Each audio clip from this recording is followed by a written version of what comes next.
नमस्कार। Centre for Sanatan research की ओर से एक बार फिर मैं मीनाक्षी आप सभी का स्वागत करती हूँ।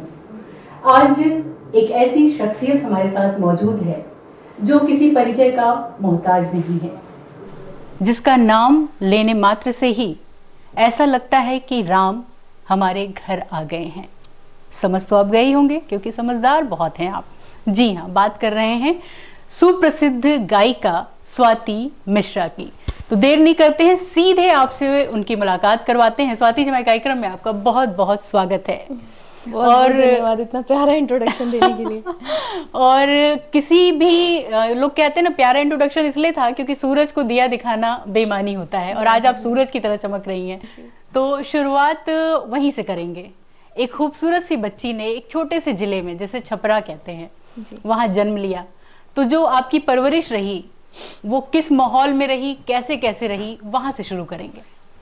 तो मेरी जो परवरिश है, मेरी अपब्रिंगिंग सब बहुत ही प्यारी है। मेरी जर्नी में हमेशा कहती हूँ कि बहुत ही प्यारी है। और लोग पूछते हैं कि राम जी का आपने ये भजन गाया तो आपको लगा था कि राम जी आपको इतना ब्लेस करेंगे। राम जी ने तो मुझे बचपन से ब्लेस किया है। इतनी अच्छी फैमिली, इतना अच्छा बैकग्राउंड, इतने अच्छे सोच वाले पेरेंट्स दिए हैं जिन्होंने शुरू से मुझे सपोर्ट किया है। तो इसलिए मैं कहती हूँ कि मेरा जो सफ़र है वो बहुत ही खूबसूरत है। बहुत ही एक अच्छी और प्रिंसेस की तरह अपने मम्मी पापा के साथ रही हूँ, भाई बहनों के बीच। बहुत ही अच्छा मेरा बचपन रहा है। क्या बात है।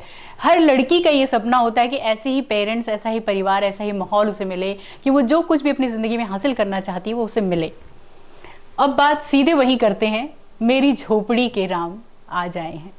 तो ये बताइए कि 2023 में ये गाना आपने रिकॉर्ड किया, आई थिंक जी। और 2023-24 में जबकि भारत अब विकासशील से विकसित की तरफ बढ़ रहा है, तो अभी भी क्या झोपड़ी में ही राम आएंगे? मकान में, घर में, डुप्लेक्स में नहीं आएंगे?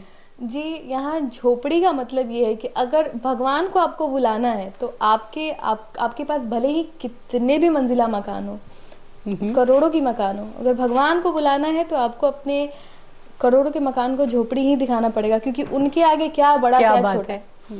तो ये उस संदर्भ में है। क्या बात है। तो यही हमारे सनातन की विशेषता है कि हम प्रभु के श्री चरणों में अपना सर्वस्व समर्पित करते हैं और खुद उनका दास बन जाते हैं, सबरी की तरह जो है। तो सबरी की तरह लाखों दिलों ने, करोड़ों मन ने ये प्रतीक्षा की लंबी अवधि तक कि राम आएंगे। तो लगता नहीं है कि राम कहीं चले गए थे क्या? क्या कहना है आपका? नहीं, राम जी तो कहीं गए नहीं थे, लेकिन हर किसी की एक जन्मस्थली होती है, उस जगह से श्रद्धा जुड़ी होती है।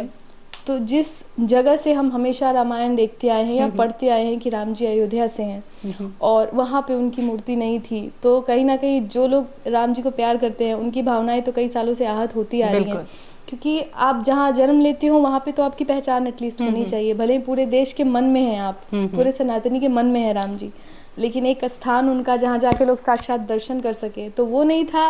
इसलिए लोग राम जी को बुलाना चाहते थे। ऐसा इसलिए हुआ जो है क्योंकि श्रद्धा का जो केंद्र है वहाँ लाखों दिलों की आस जुड़ी होती है। बहुत ज़्यादा अयोध्या चर्चा के केंद्र में इसलिए रही राम जन्मभूमि कि बड़े बलिदान इसने लिए हैं यहाँ तक पहुँचने में। जब अयोध्या पहली बार आप गई होंगी तो कैसा महसूस किया? क्या तब राम मंदिर बन चुका था या वो उस प्रक्रिया में था?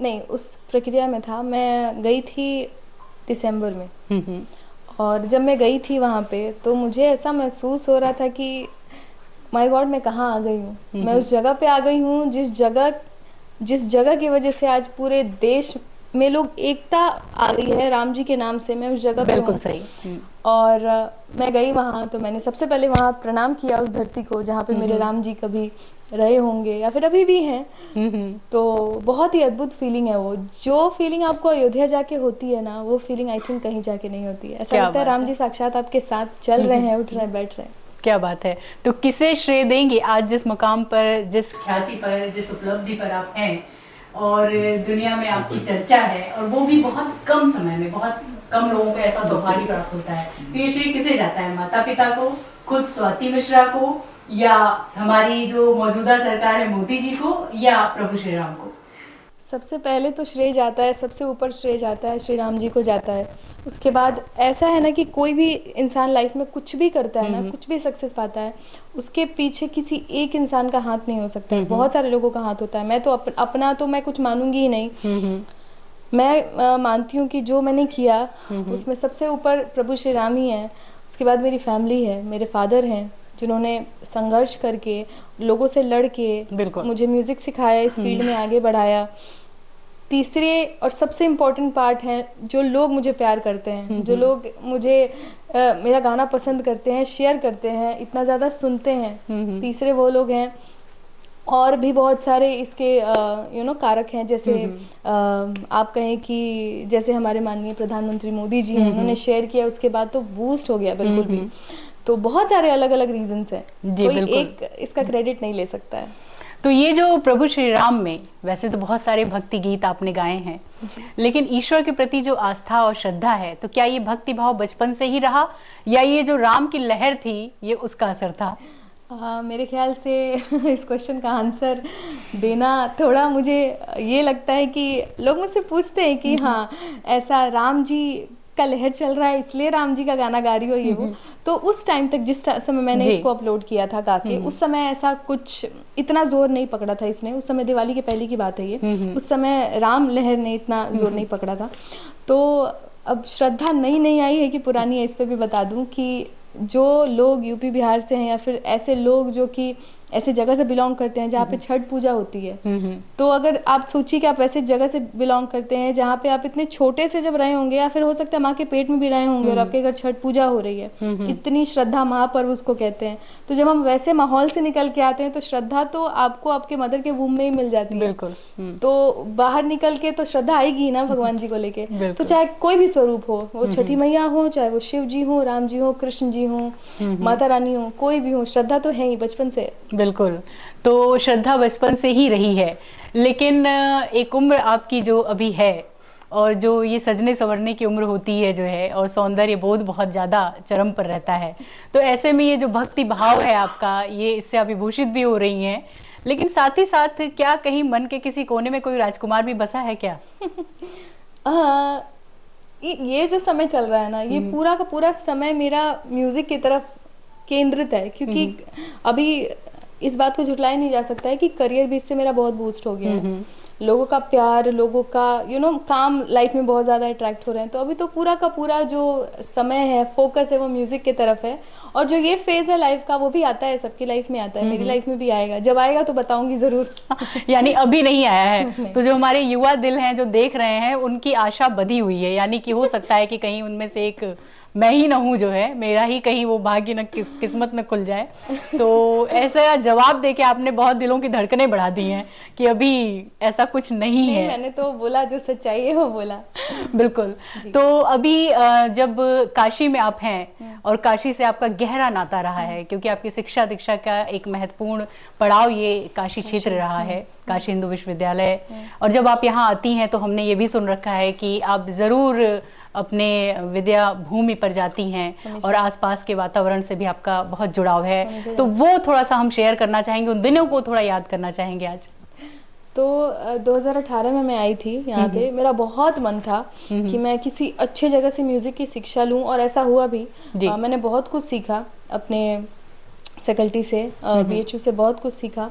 और इसी दौरान मैंने YouTube शुरू किया था। तो एक तरफ पढ़ाई भी थी, दूसरा तरफ YouTube भी था। लेकिन उस समय YouTube इतना ज़्यादा वो नहीं था मेरे लिए। मुझे ये नहीं पता था कि YouTube मुझे इतना कुछ दे सकता है। मैं इसलिए कर रही थी क्योंकि मुझे कहीं ना कहीं गाने का बहुत ज़्यादा शौक था, और उस फेज़ में स्टेज मिलना, काम मिलना इम्पॉसिबल था। लेकिन जुनून मुझे तभी से था कि मुझे कुछ करना है। तो मैंने ये भी पार्ट शुरू कर दिया था। बनारस में भी कई शूटिंग्स मैंने की हैं, और काफ़ी साथ रहा है मेरे यहाँ के दोस्तों का, यहाँ के गुरुजनों का काफ़ी साथ रहा है मेरे। बिल्कुल। करियर में। तो जो शुरू में आपने YouTube चैनल पे अपने वीडियोस अपलोड किए, रील्स बनाए, तो कहीं किसी इंटरव्यू में आपने बताया कि मुझे हीरोइन बनने का बड़ा शौक था और इसीलिए मैंने ये काम शुरू किया।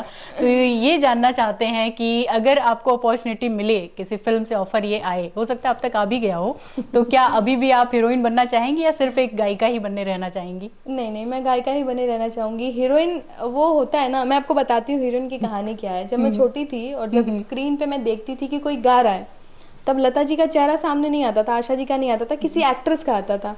तो मुझे था कि मुझे यही बनना है। तब मुझे पता नहीं था कि इसके पीछे को आवाज़ कोई और है। बहुत छोटी थी, तब की बात कर रही हूँ। तो मेरे बचपन में था कि मुझे यही बनना है, और उस हिसाब से मैं खुद को अब संवारने लगी कि संगीत के साथ साथ ना गुड लुक्स भी जरूरी है, तभी हीरोइन बन पाऊंगी, तभी गाना गा पाऊंगी। तो उसके पीछे का इंटेंशन भी म्यूजिक ही था। बिल्कुल। लेकिन थोड़ा जब इंसान जब होश संभालता है, तब पता चलता है कि प्लेबैक सिंगिंग अलग होती है, स्क्रीन पे एक्ट्रेस जो है वो प्ले कर रही हैं, बाकी इसके पीछे किन की आवाज़ है, तब जाके मुझे चीज़ें पता चली। तो उस लिहाज से मैं बचपन में खुद को हीरोइन मानती थी कि मैं वही करूँगी। नहीं नहीं, बिल्कुल आपको हो सकता है कि बहुत जल्द ये ऑफर आए जो है, और आप शायद ठुकरा भी ना पाएं। फिल्मों में गायकी के लिए अभी क्या आपकी मनः स्थिति है? देखिए, ऑफर्स मुझे आ रहे हैं। 2-3 चीज़ें हैं। पहली बात तो ये कि उस जगह से मैं अनजान हूँ, तो कदम रखने में थोड़ा डर लगता है। दूसरी बात ये कि जो भी ऑफर्स आ रहे हैं वो कहीं ना कहीं मुझे अब तक वो एक लेवल का मुझे लगा नहीं है, टू बी ऑनेस्ट, कि मैं वहाँ से उस चीज़ को ग्रैब कर सकूँ। अभी भी जो लाइफ में करियर चल रहा है वो बहुत खुश हूँ मैं उससे। मुझे लगता है कि अगर हम जैसे आर्टिस्ट जो कि सोशल मीडिया से फेमस हुए हैं, अगर वो इसी राह पे चलें तो बॉलीवुड में गाना तो सबका सपना होता है, लेकिन अगर ना भी मिलता है तो कोई अफसोस नहीं है कि मुझे नहीं मिला ये, क्योंकि मैं प्रेजेंट लाइफ से अपने बहुत खुश रहती हूँ। इसके पहले भी जब ये गाना वायरल नहीं था, तब भी मेरे छठ पूजा के सॉन्ग्स बहुत वायरल होते थे, हिंदी सॉन्ग्स कई बहुत ज़्यादा वायरल होते थे, तब भी मैं बहुत खुश थी उस सक्सेस से भी, और इस सक्सेस से भी बहुत खुश हूँ। आगे भी जो चीज़ आने वाली है उसको ठुकराऊंगी नहीं, बिल्कुल, लेकिन उसके पीछे अपना अभी का जो मेरा इंजॉयमेंट है वो नहीं खत्म करूंगी मैं। बिल्कुल। और आपने जब अपना YouTube चैनल शुरू किया था तो आपकी एक बहन है जी, और दोनों लोगों ने साथ में वीडियोस काफ़ी सारे शेयर किए इंस्टाग्राम पे। हाँ, इंस्टाग्राम पे जो है, तो उस मुकाम पे आप जहां आज पहुंच चुकी हैं, तो कहीं ना कहीं घर में एक थोड़ी सी ईर्ष्या तो दो बहनों में नहीं डेवलप कर गई कि दीदी तो वहाँ है, मैं अभी यही हूँ?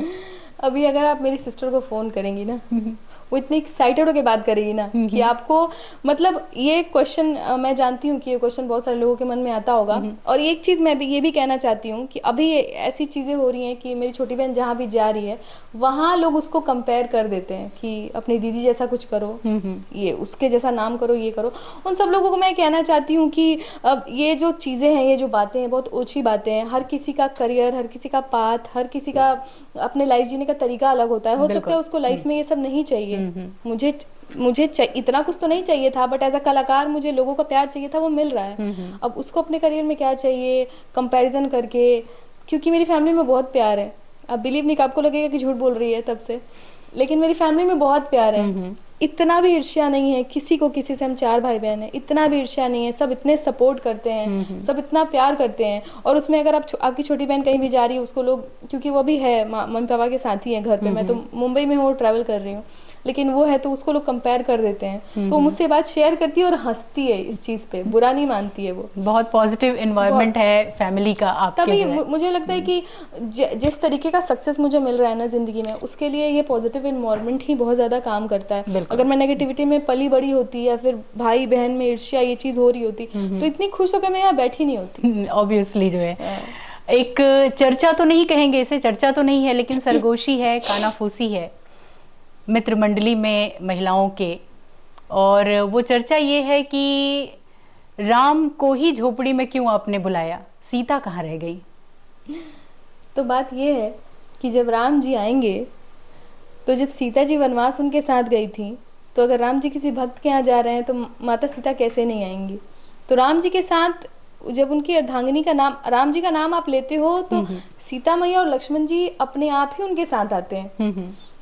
तो गाने के पीछे राम जी का नाम है, लेकिन कहीं ना कहीं इनडायरेक्टली सीता मैया, लक्ष्मण जी, प्यारी प्यारी राधे प्यारे श्याम संग आएंगे, तो सबको बुलाया गया है। क्या बात है जो है। तो सनातन की परंपरा यही रही है कि हमेशा स्त्रियों को उनका उचित सम्मान या सर्वोपरि रखा गया है जो है। इसलिए सिया राम हैं, राधे श्याम हैं, गौरी शंकर हैं जो है। तो जब भी राम चलते हैं तो साथ में माता सीता भी चलती ही चलती हैं जो है। और जब आज इस ख्याति को आप एंजॉय कर रही हैं और देश विदेश तक आपका घूमना हो रहा है, तो क्या मिस करती हैं सबसे ज़्यादा आप? सबसे ज़्यादा मिस करने वाली चीज़ है वो मैं घर का खाना मिस करती हूँ। मम्मी के हाथ का नॉर्मल दाल चावल एंड भुजिया, नॉर्मल ये मिस करती हूँ। क्योंकि आप ना हज़ारों तरह के डिशेस खा लो, जगह जगह के कुछ भी खा लो, लेकिन जो सुकून आपको आपके घर जाके मिलता है, अपनी फैमिली के बीच मिलता है, अपनी माँ के हाथ के खाने का मिलता है, वो चीज़ बहुत मिस कर रही हूँ। तो मैं प्लान कर रही हूँ कि जैसे थोड़ी सी फ्री होती हूँ मम्मी के पास जाऊँगी और मम्मी को भी बोलूँगी प्लीज़ मम्मी कोई तैयारी मत करना, बस सिंपल खाना बना के मुझे खिला देना, उसी को मिस कर रही हूँ मैं। तो जब आप अपने पैतृक आवास पे, मूल निवास पे कभी पहुँचती हैं जो है, तो आस पड़ोस का जो माहौल होता है वो काफ़ी एक्साइटेड होता होगा। कैसे रिएक्ट करते हैं लोग, कैसे मिलते हैं आपसे आप लोग? सब बहुत खुश होते हैं क्योंकि कहीं ना कहीं आसपास के लोग जो भी हैं उन्होंने भी शुरू से सपोर्ट किया है कहीं ना कहीं, तो सब बहुत प्यार से मिलते हैं। थोड़ा अलग होता है माहौल की मतलब उनके लिए मैं थोड़ा वो हो गई हूँ, बड़ी कलाकार उनके हिसाब से हो गई हूँ, तो उस लिहाज से मुझे देखते हैं या फिर बातचीत करते हैं। और मैं तो अपने पे ही आ जाती हूँ, जो मैं शुरू से हूँ, ज़मीन से जुड़े रहना बहुत ज़रूरी है। ये मेरे फादर ने मुझे सिखाया है कि बी ग्राउंडेड, चाहे जो कितना भी सक्सेस मिल जाए लाइफ में। तो अब जब स्वाति मिश्रा अपने उन्हीं गलियों में जाती हैं, उसी घर में जाती हैं जहां उनका बचपन बीता है, तो कैसे लोग रिएक्ट करते हैं, कैसे लोग मिलते हैं, क्या एक्साइटमेंट होता है लोगों का? ऑब्वियसली जब पूरा जहाँ भी मैं जाती हूँ वहाँ के लोग इतने एक्साइटेड होकर मिलते हैं, तो जिस जगह से मैं बिलोंग करती हूँ उनके बीच से निकल के मैं थोड़ा काम कर रही हूँ इस क्षेत्र में, तो ऑब्वियसली वो लोग बहुत खुश होते हैं। क्या बात है। बहुत अप्रिशिएट करते हैं, बहुत आशीर्वाद देते हैं। जबकि जितनी भी आजू बाजू की जितनी जो दादी लगती हैं वो लोग आके स्पेशली आशीर्वाद देती हैं। तो जबकि उनको पता नहीं है कि सोशल मीडिया क्या है और वायरल होना क्या होता है, ये सब कुछ नहीं पता है, लेकिन इतना पता है कि बच्ची अच्छा कर रही है, नाम कर रही है। तो बहुत ही प्यार से मिलते हैं सब लोग। प्राउड फील करते होंगे? बहुत प्राउड फील करते हैं। और मुझे भी प्राउड फील होता है कि मैं इतने अच्छे गांव से हूँ, इतनी अच्छी सोसाइटी से हूँ, जहाँ पे मुझे भर भर के सबका सपोर्ट मिलता है। जनरली लोगों को थोड़ा सा थोड़ा बॉयकॉट किया जाता है एंड ऑल दैट, लेकिन अभी राम जी की कृपा से राम जी ने इतना प्यार दे दिया है कि सब प्यार कर रहे हैं। क्या बात है। तो जिन राम जी ने इतना प्यार दे दिया और जिन राम जी को आपने ऐसा याद किया कि घर घर में, हर जुबान में वो राम जी अब सबके मन में बस गए हैं, तो चाहेंगे कि वो 2 पंक्तियां आज हमारे स्टूडियो में भी आप गुनगुनाएं। राम आएंगे तो अंगना सजाऊंगी, दीप जला के दिवाली मैं मनाऊंगी, मेरे जन्मों के सारे पाप मिट जाएंगे, राम आएंगे, मेरी झोपड़ी के भाग आज खुल जाएंगे, राम आएंगे, राम आएंगे, आएंगे, राम आएंगे। क्या बात है जो है। तो हमारा जो चैनल है सेंटर फॉर सनातन रिसर्च, कभी आपने देखा है इसको यूट्यूब पे? जी मैं देखती हूँ और हमेशा देखती हूँ, और जितने लोग भी देख रहे हैं अभी मुझे सुन रहे हैं उन सब से भी रिक्वेस्ट है कि ज़रूर इस चैनल को देखिए, सब्सक्राइब कीजिए और शेयर कीजिए, क्योंकि बहुत कम लोग हैं ऐसे और बहुत कम ऐसी कम्युनिटी है जो आपके अपने अपने धर्म को, अपने सनातन को बचाने के लिए कार्य कर रही है। तो मेरी आप सबसे रिक्वेस्ट है कि मैं देखती हूँ और आप सबको भी देखना चाहिए। बिल्कुल। और अब स्वाति मिश्रा अगला क्या बूम करने वाली हैं जो है, क्या ऐसा है जो अब सबकी जुबान पे फिर नया चढ़ने वाला है, क्या योजना है आपकी?